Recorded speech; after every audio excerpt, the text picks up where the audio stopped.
Hey guys, welcome to Disha classes. तो दोस्तों, आप लोग तैयार हो गए होंगे एग्ज़ाम के लिए। नोटिफिकेशन आ चुका है, एचसीएस का जो नोटिफिकेशन और डेट भी अनाउंस हो चुकी है। तो आप लोगों को सारी इन्फॉर्मेशन काफ़ी सारी कल दे दी थी, किस तरीके से एग्ज़ाम और क्या रहेगा। और आज हमारी टीम के एक्सपर्ट के साथ जिस तरीके से आपका पेपर तैयार होगा और क्या क्या इंपॉर्टेंट चीज़ें आपने तैयार करनी है, बिकॉज टाइम कम है, 65 डेज़ हैं। और एक स्मार्ट स्टडी के साथ, स्मार्ट तैयारी के साथ हमने आगे बढ़ना है। तो हमारी टीम के एक्सपर्ट आपको समझाएंगे कि किस तरीके से आपको प्रिपरेशन करनी है। चलिए हम स्टार्ट करते हैं आर्थिक समीक्षा के साथ। Thank you ma'am. हरियाणा आर्थिक समीक्षा 2020-21 आर्थिक समीक्षा बजट से पहले जारी की जाती है, जो पिछले साल का रिकॉर्ड होता है कि लास्ट ईयर हमने किस रूप में किया। 2020-21 में हरियाणा गवर्नमेंट ने कितने प्रोजेक्ट सोचे थे, उनको किस रूप में इम्प्लीमेंट किया। तो आइए उसी के मुख्य मुख्य तत्व देखते हुए इसकी आज को शुरुआत करते हैं। अगर आपको वीडियो अच्छा लगे तो चैनल को लाइक करें, सब्सक्राइब करें और बेल आइकन जरूर दबा दें। हरियाणा आर्थिक समीक्षा को जारी करता है अर्थ एवं सांख्यिकी विश्लेषण विभाग हरियाणा। तो कई बार पूछ लिया जाता है कि आर्थिक समीक्षा जारी कौन करता है, और ऑप्शन में वित्त विभाग दे दिया जाता है, तो हम कंफ्यूज हो जाते हैं। भाई, फाइनेंस का मैटर है तो जरूर वित्त विभाग ही करता होगा, लेकिन इसे कौन जारी करता है? अर्थ एवं सांख्यिकी विश्लेषण विभाग हरियाणा। इसमें जो फैक्ट दिए गए हैं वो ही सही माने जाते हैं। अगर आप किसी सवाल को कोर्ट में चैलेंज करते हो तो ये गवर्नमेंट का ऑफिशियल पब्लिकेशन होने की वजह से कोर्ट में भी इसी डॉक्यूमेंट को माना जाता है। गाइड्स और बुक्स वगैरह को इसके मुकाबले कम तवज्जो दी जाती है। दूसरा, हरियाणा का क्षेत्रफल कितना है? तो हरियाणा का कुल क्षेत्रफल 44,212 वर्ग किलोमीटर है, जो भारत के कितने क्षेत्रफल के बराबर है? 1.3%। तो ये पूछ लिया जाता है भाई, हरियाणा का कुल क्षेत्रफल कितना है, या यह भारत के कुल क्षेत्रफल का कितना है। हरियाणा देश का चौथा कपास उत्पादक राज्य है। ये एक लाइन के रूप में आर्थिक समीक्षा में मेंशन किया गया है। तो एक्सपेक्टेड है कि सवाल पूछ सकते हैं भी कपास उत्पादन में देश भर में हरियाणा का कौन सा स्थान है। वहीं हरियाणा के प्रमुख उद्योग मोटर वाहन, आईटी, कृषि एवं पेट्रोकेमिकल, ये चार उद्योगों को हरियाणा सरकार का नोटिफिकेशन हरियाणा के प्रमुख उद्योग मानता है।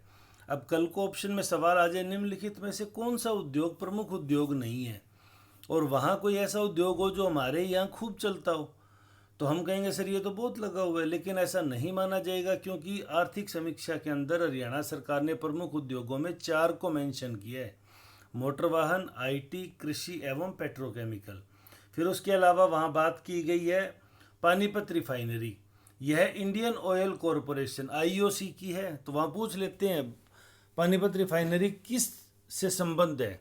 एचपीसीएल से, आईओसी इंडियन ऑयल कॉरपोरेशन निगम लिमिटेड से, या रिलायंस से, या किसी भी नाम से। तो हमें ध्यान रखना ये भारतीय ऑयल निगम की है और दक्षिण एशिया की दूसरी सबसे बड़ी रिफाइनरी है। फिर जब हम आर्थिक समीक्षा के डाटा पढ़ते हैं तो जनगणना दो आधारों पे, या जो भी आर्थिक आंकड़े लिए जाते हैं, दो आधार होते हैं: चालू कीमत और स्थिर कीमत। तो स्थिर कीमतों का आधार वर्ष बहुत बार पूछा गया है, मोस्ट रिपीटेड सवाल है। तो हरियाणा जनगणना में या हरियाणा आर्थिकी सर्वेक्षण में सभी में स्थिर कीमतों का आधार वर्ष है वो 2011-12 माना गया है। 2019 में देश की जीडीपी में हरियाणा का योगदान कितना था? मतलब अगर भारत ने 100 रुपये कमाए तो हरियाणा ने उसमें कितने रुपए का योगदान दिया? 3.8%। ये एज इट इज पूछा जाएगा कि हरियाणा की जीडीपी, देश की जीडीपी में हरियाणा का योगदान, तो वो है 3.8%। हरियाणा में सकल राज्य मूल्यवर्धन मतलब जीएसडीपी, जो वैल्यू एडिशन हुआ था ग्रोस रूप में, उसमें कीमतों में कितनी वृद्धि हुई? तो हम जानते हैं कि पिछला साल कोरोना का साल था, तो उसमें वृद्धि की बजाय ऋणात्मक वृद्धि हुई है। तो यह 2020-21 में 5.2% रही। हरियाणा की जो राज्य मूल्यवर्धन की वृद्धि दर है वो ऋणात्मक में 5.2% है, और भारत की बात करें तो यह ऋणात्मक में ही 6.5% है। तो इन दोनों आंकड़ों को याद रखें, इसे किसी भी रूप में घुमा के पूछा जा सकता है। फिर हरियाणा चौथी पंचवर्षीय योजना 66 में बना था उस टाइम। फिर उसके बाद में जो पहली आई, जो चौथी थी, उसमें कृषि और संबद्ध क्षेत्र का योगदान, तब हरियाणा का 60% सेक्टर है वो कृषि से आता था, जो 2020 में घट के कितना रह गया? 18.9%। तो ये दोनों फैक्चुअल हो जाते हैं भाई। 66 में जब हरियाणा बना तो कृषि क्षेत्र का योगदान था 60.7% और 2020 में यानी ये आर्थिक समीक्षा के वक्त 18.9%। वहीं सेवा क्षेत्र 3 प्रमुख क्षेत्र माने जाएंगे, कृषि और संबद्ध क्षेत्र, सेवा क्षेत्र और उद्योग क्षेत्र। तो इन तीनों में क्या क्या आएगा ये भी हम वीडियो में आगे मेंशन करेंगे, तो आप वीडियो के अंत तक बने रहें। अगर आपको वीडियो अच्छा लग रहा है तो लाइक करें, हमारे चैनल को जरूर सब्सक्राइब करें, यहाँ आपको पूरा सिलेबस कराया जाएगा। सेवा क्षेत्र का योगदान 1969-70 में कितना था? 21.7%, जो अब बढ़ के कितना हो गया? 50.9%। यानी कृषि तो हो गई कम, 60 से होगी 18.9, और वहीं सेवा क्षेत्र बढ़ के 21.7 से हो गया 50.9%। तीसरा क्षेत्र उद्योग क्षेत्र, ये 17.6% था, जो बढ़ के 30.2% हो गया। यानी हमारे हरियाणा ने कुल जीडीपी में, हमारे कृषि का महत्व कम नहीं हुआ, लेकिन कुल कमाई के अंदर कृषि का योगदान कम हो गया और सेवा और उद्योग क्षेत्र का योगदान बढ़ गया। हरियाणा में प्रति व्यक्ति आय चालू कीमतों पर 19-20 में 2,47,628 रुपये है, जो स्थिर कीमतों पर कितनी है? 1,76,199। मैंने 4 वर्षों की स्थिर कीमतें टेबुलेशन फॉर्म में वीडियो में आगे दी है, तो आप अंत तक बने रहें ताकि आपको इस वीडियो का पूरा लाभ मिल सके। अब हम बात करते हैं भी एक बात को, जिसको बजट में बार बार सीएम मनोहर लाल जी खट्टर ने बोला कि हमें वी शेप रिकवरी करनी है। वी शेप, कल को पूछ सकते हैं हरियाणा की इकोनॉमी में किस शेप की रिकवरी का टारगेट रखा है? UVWX।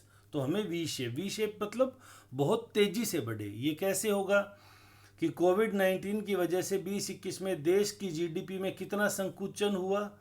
संकुचन आप मतलब समझ रहे हैं भाई, देश की जीडीपी कितनी कम हुई? 8%। हरियाणा की जीडीपी कितनी कम होगी? 5.7%। यानी देश की कम हुई, लेकिन हमारी उसके मुकाबले कम हुई, क्योंकि हमारे कृषि एक मजबूत सेक्टर है और कृषि में ऋणात्मक नहीं हुआ, कृषि पॉजिटिव रही थी। तो 2021-22 में हमने कितना सोचा है? 11.5%। मतलब जो माइनस में 5.7 गया था उससे भी हमें रिकवर करना और 11% की वृद्धि, यानी लगभग 16-17% की हम ग्रोथ का टारगेट ले रहे हैं। तो इतनी बड़ी ग्रोथ की रिकवरी क्या कहलाती है इकोनॉमिक्स में? वी शेप रिकवरी, वी आकार की रिकवरी। फिर राष्ट्रीय सकल घरेलू उत्पाद यानी GS या GDP कह दो, नेशनल ग्रोस डोमेस्टिक प्रोडक्शन में हरियाणा का योगदान 2011-12 में 3.41% था, जो आज बढ़ गया। यानी हरियाणा देश में अपना योगदान निरंतर बढ़ा रहा है। अब एक सवाल है जो हरियाणा PSC में भी पूछा जाता है और स्टाफ सिलेक्शन कमीशन का तो फेवरेट सवाल है, वो क्या है भाई? श्रमिक वर्ग के लिए हरियाणा में उपभोक्ता मूल्य सूचकांक का निर्धारण किन 6 केंद्रों पे किया जाता है? ये पहला पूछ सकते हैं कितने केंद्रों पे किया जाता है, तो वो किया जाता है 6 केंद्रों पर। और किन 6 केंद्रों पे किया जाता है? सूरजपुर, पिंजौर, पानीपत, सोनीपत, भिवानी, हिसार और बहादुरगढ़। तो श्रमिक वर्ग के लिए उपभोक्ता मूल्य सूचकांक का निर्धारण 6 केंद्रों पे किया जाता है, जिनके नाम यहाँ मेंशन किए गए हैं: सूरजपुर, पानीपत, सोनीपत, भिवानी, हिसार और बहादुरगढ़। अब बात आई थी 3 सेक्टर हैं, कृषि और सहसंबद्ध क्षेत्र, उद्योग और सेवा क्षेत्र। तो कृषि में कौन कौन आता है? कृषि, वानिकी एवं लॉगिंग और मत्स्य पालन, ये 3 सेक्टर कृषि से जुड़े हुए हैं। कृषि में इन तीनों को, कल कोई चौथा नाम कोई भी दे के पूछ सकते हैं भाई क्या ये कृषि में है, तो नहीं, क्योंकि आर्थिक समीक्षा इन्हीं को अप्रूव कर रहा है। वहीं उद्योग में 4 चीज़ें मेंशन की है: खनन एवं उत्खनन, विनिर्माण, बिजली जलापूर्ति एवं अन्य सेवाएं और निर्माण। तो उद्योग में 4 हो गए, कृषि में 3। कृषि में क्या क्या हुआ? कृषि, वानिकी एवं लॉगिंग, मत्स्य पालन। उद्योग में 4 कौन कौन हुए? खनन एवं उत्खनन, विनिर्माण, बिजली आपूर्ति एवं अन्य सेवाएं और निर्माण। और वहीं सेवा क्षेत्र को भी 4 में डिवाइड किया गया। कौन से हैं? पहला व्यापार, मरम्मत, होटल और रेस्टोरेंट। व्यापार, मरम्मत, होटल और रेस्टोरेंट। दूसरे नंबर पे परिवहन, भंडारण, संचार और प्रसारण संबंधी सेवाएं। फिर वित्तीय, स्थावर संपदा और व्यावसायिक सेवाएं। और चौथा लोक प्रशासन एवं अन्य सेवाएं। ये मैंने आपको इसलिए बताए हैं ताकि कल को पूछ ले निम्नलिखित में से कौन कृषि में नहीं है, कौन उद्योग में नहीं है और कौन सेवा में नहीं है, तो आपको पता हो।